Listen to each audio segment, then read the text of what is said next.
فإذا قضيتم الصلاة فاذكروا الله قياما وقعودا وعلى جنوبكم فإذا اطمأننتم فأقيموا الصلاة إن الصلاة كانت على المؤمنين كتابا موقوتا. Assalamualaikum warahmatullahi wabarakatuh. Innal hamdalillah nahmaduhu wa nasta'inuhu wa nastaghfiruh wa na'udzu billahi min shururi anfusina wa sayyiati a'malina. Man yahdihillahu fala mudilla lahu wa man yudlil fala hadiya lahu. Wa asyhadu an la ilaha illallah wahdahu la syarika lahu wa asyhadu anna Muhammadan abduhu wa rasuluh. Allahumma shalli ala Muhammad wa ala alihi wa sahbihi wa man tabi'ahum bi ihsanin ila yaumiddin. Amma ba'du, fa inna asdaqal hadisi kitabullah wa khairal hadi hadi Muhammadin sallallahu alaihi wasallam wa syarrul umuri muhdatsatuha wa kullu muhdatsatin bid'ah wa kullu bid'atin dhalalah wa kullu dhalalatin finnar. Habati fillah, rahmani wa rahmakumullah.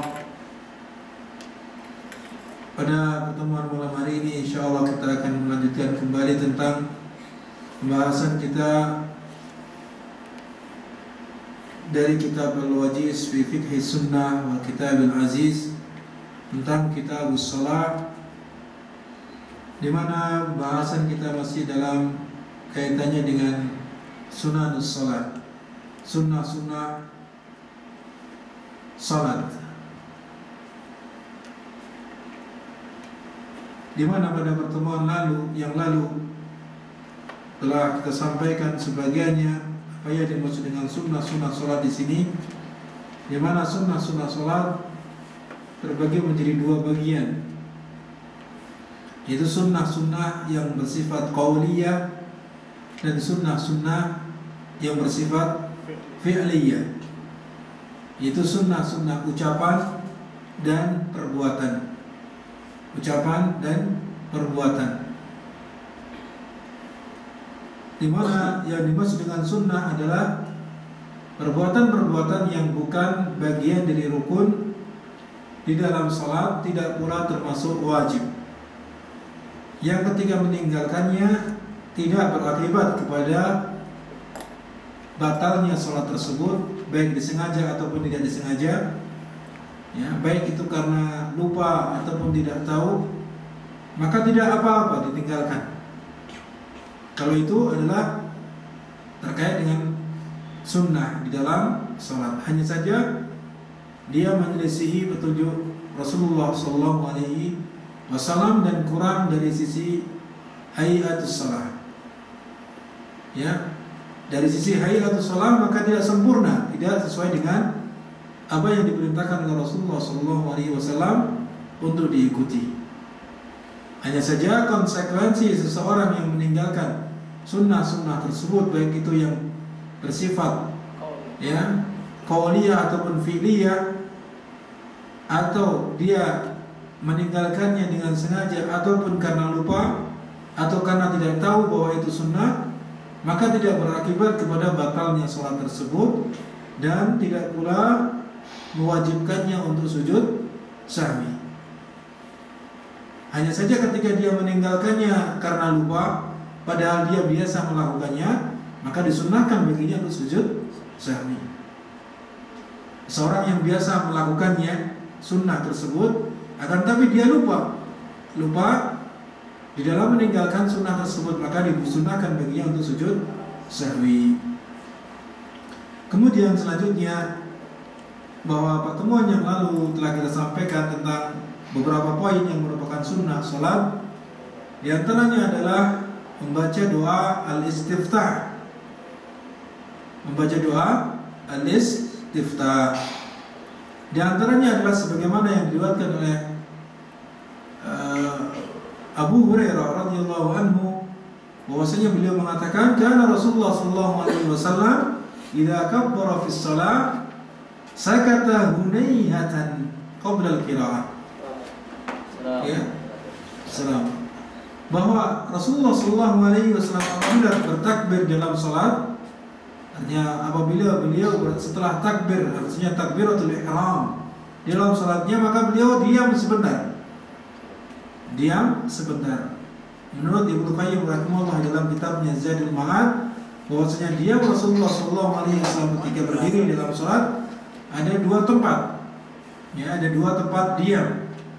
Yaitu pertama setelah beliau takbiratul ihram, beliau diam sejenak. Diam sejenak. Kemudian ya, di antara tempat diam Rasulullah SAW yang kedua adalah ya, imma setelah surat Al-Fatihah atau sebelum ruku. Sebelum ruku. Artinya setelah selesai membaca kalimat membaca surat, maka diam sebentar. Maka ini ada perselisihan di antara itu. Apakah setelah selesai membaca surat Al-Fatihah atau setelah atau sebelum ruku.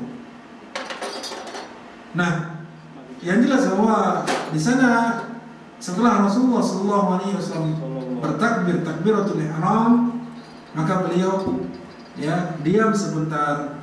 Maka perawi hadis ini mengatakan, ya, qultu ya Rasulullah, maka saya bertanya kepada Rasulullah sallallahu alaihi wasallam, bi abi anta wa ummi, ya, demi bapakku ya dan ibuku. Artinya aku tebus bapak dan ibuku untukmu. Artinya dia bertanya kepada Rasulullah sallallahu alaihi wasallam, ara'aita sukutaka baina takbir wal qira'ah ma taqul? Ya. Kenapa engkau berdiam sebentar setelah takbir dan antara membaca surat Al-Fatihah, setelah takbir dan antara membaca surat Al-Fatihah, apa yang engkau ucapkan?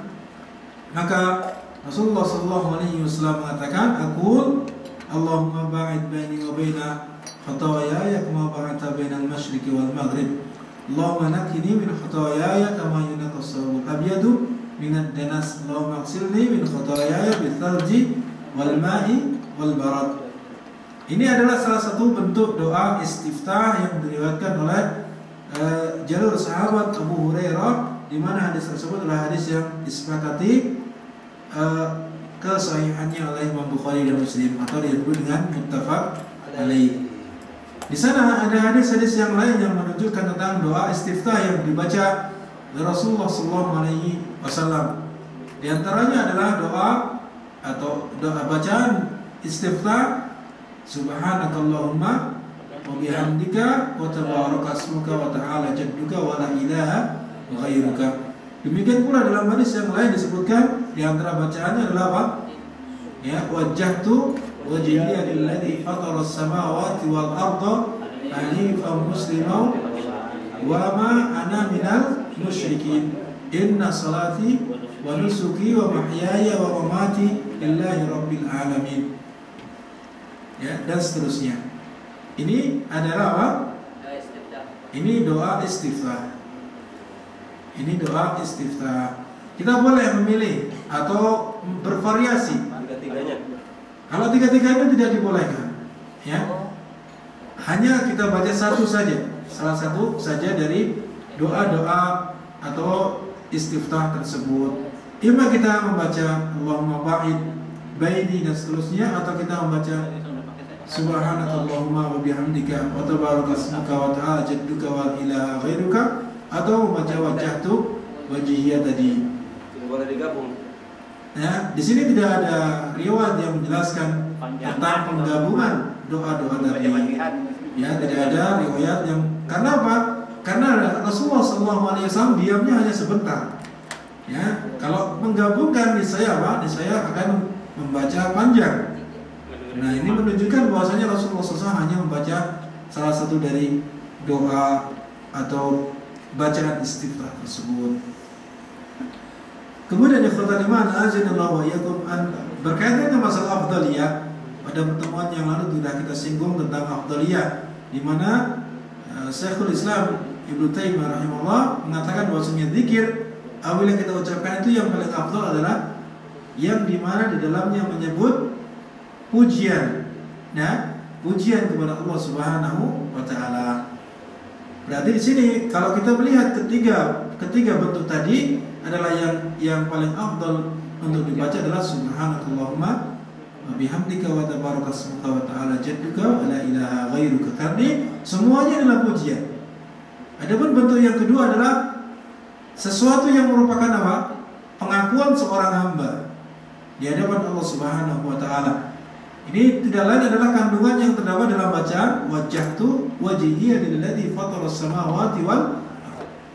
Nah, adapun yang ketiga menurut beliau adalah apa? Yang terkandung di dalamnya doa. Ya, berarti doa adalah apa yang disebutkan dalam hadis Abu Hurairah tersebut. Adapun menurut muallif kitab ini, kitab Al-Wajiz fi Fiqh Sunnah wa Kitab Al-Ajiz adalah beliau mengatakan wa afdaluhu, dan yang paling afdal adalah apa yang diriwayatkan oleh Abu Hurairah yang di dalamnya terdapat doa Allahumma ba'id baini wa baina khataayaya kama ba'adta bainal masyriqi wal maghrib, dan seterusnya. Kemudian yang kedua adalah isti'adzah. Ya, sebagaimana firman Allah Subhanahu wa taala, fa idza qara'ta fasta'idz billahi minasyaitonir rajim. Apabila engkau membaca Al-Qur'an, artinya di sini idza qara'ta maksudnya apa? Apabila engkau akan membaca Al-Qur'an, maka beristi'adzahlah. Maka memohonlah engkau perlindungan kepada Allah Subhanahu wa taala dengan mengucapkan apa? Ada beberapa bentuk doanya atau isti'adzahnya. Pertama, a'udzubillahi minasyaitonir rajim. Kemudian a'udzubillahi as-sami'il alimi minasyaitonir rajim. Dan yang ketiga, a'udzubillahi as-sami'il alimi minasyaitonir rajim min hamzihi wa nafthihi wa nafthihi. Ini adalah bentuk yang ketiga. Kemudian yang berikutnya adalah baca basmalah. Baca basmalah ini adalah juga termasuk bagian dari sunnah, karena yang baca basmalah mengawali surat. Lebih-lebih ini adalah surat Al-Fatihah, di mana sebagian mengatakan bahwa basmalah adalah termasuk surat Al-Fatihah. Adapun yang rajih sebagaimana yang telah kita sampaikan berdasarkan hadis Rasulullah SAW yang sahih di dalam hadis qudsi, bahwasanya yang rajih adalah bahwa basmalah bukan termasuk bagian dari surat Al-Fatihah. Kemudian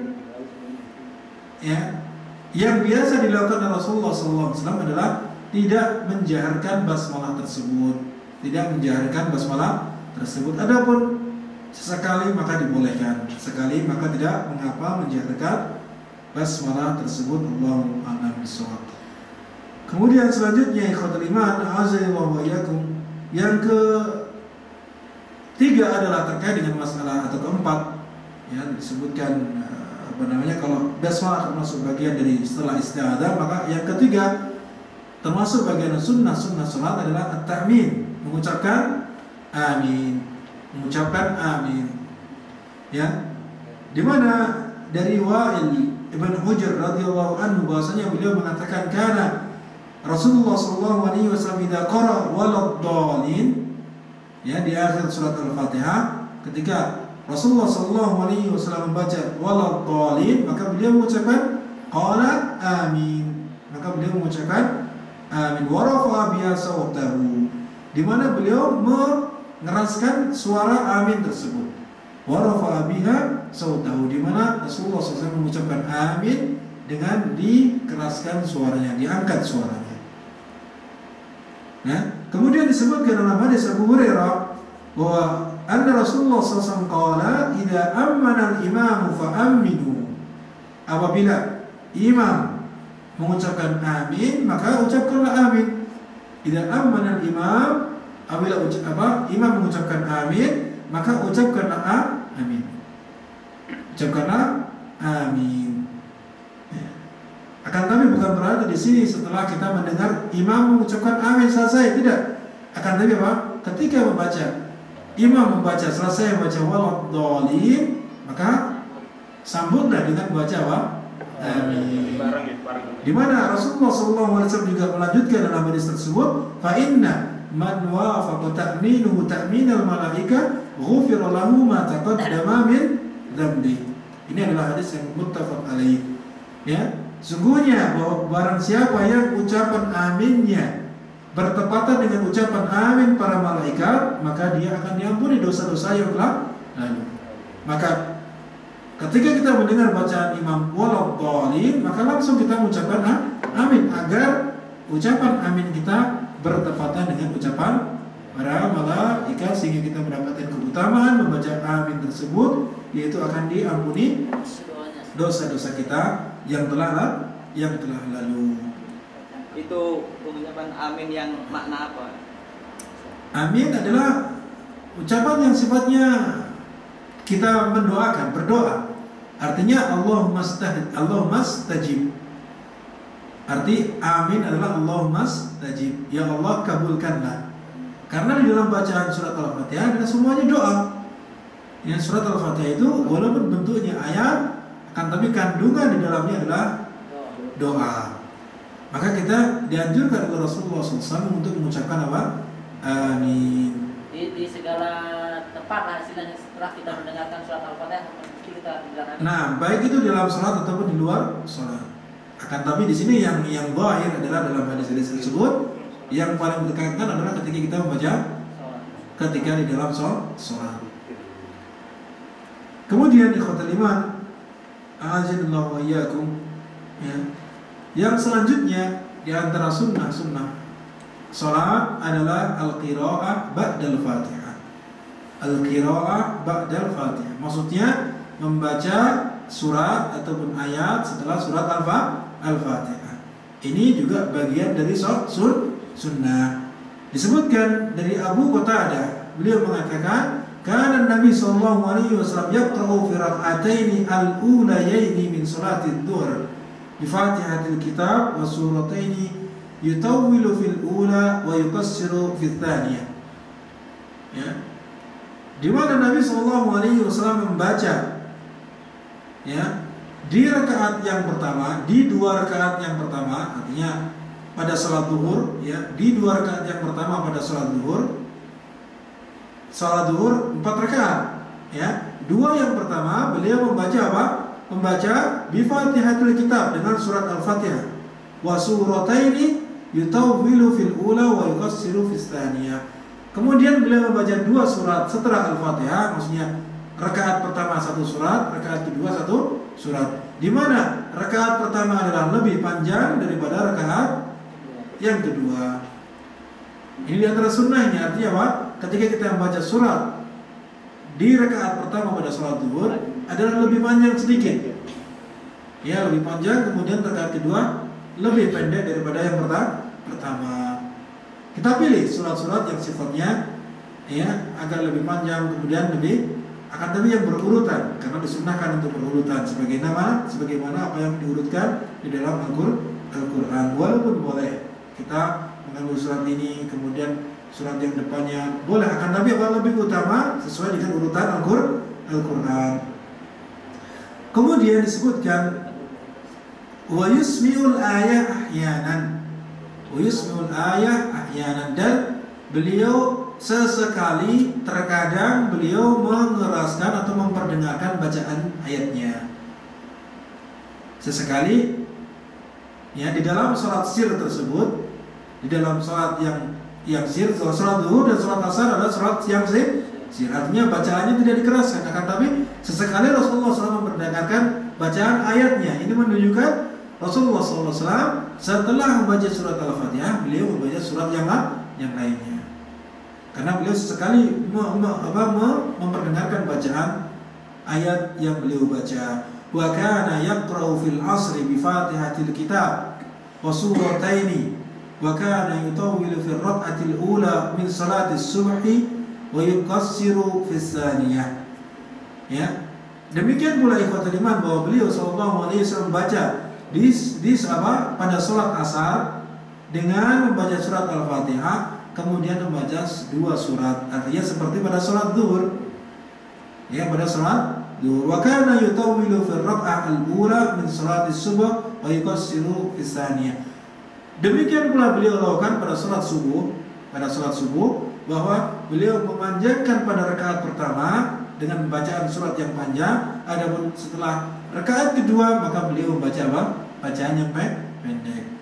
Artinya lebih pendek daripada bacaan yang pada surat pertama. Ini yang disebutkan dalam hadis Abu Qatadah.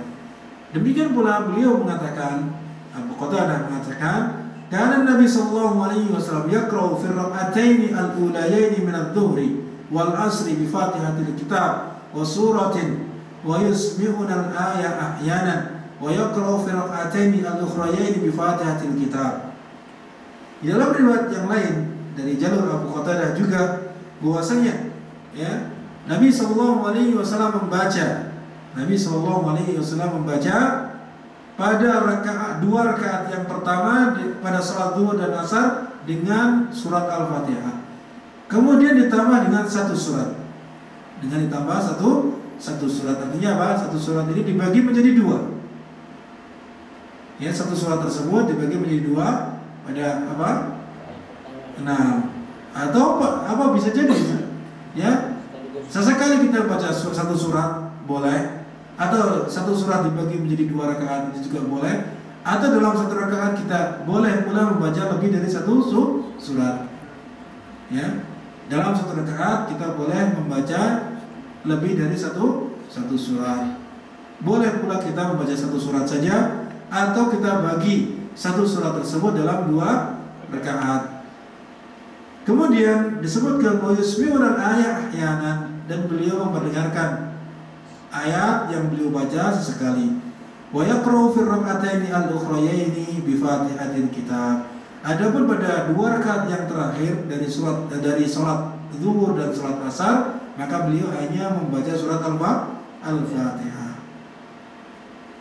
Wa tusannu al-qira'ah fil ukhrayaini ahyanan.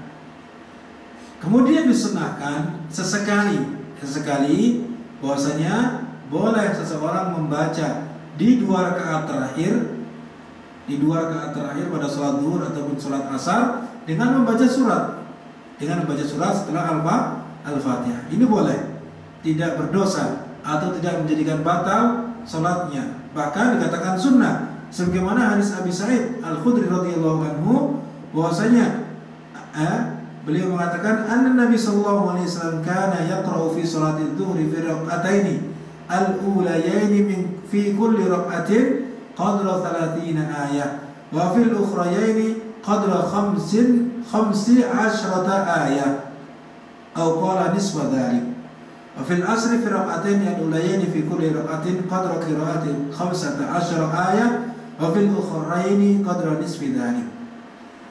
Disebutkan di sini ikhwatul iman azza wa jalla dalam hadis Abu Sa'id radhiyallahu anhu bahwa Nabi sallallahu alaihi wasallam beliau membaca pada salat zuhur di dua rakaat yang pertama, artinya rakaat 1 dan rakaat kedua, ya, pada setiap rakaatnya masing-masing 30 ayat.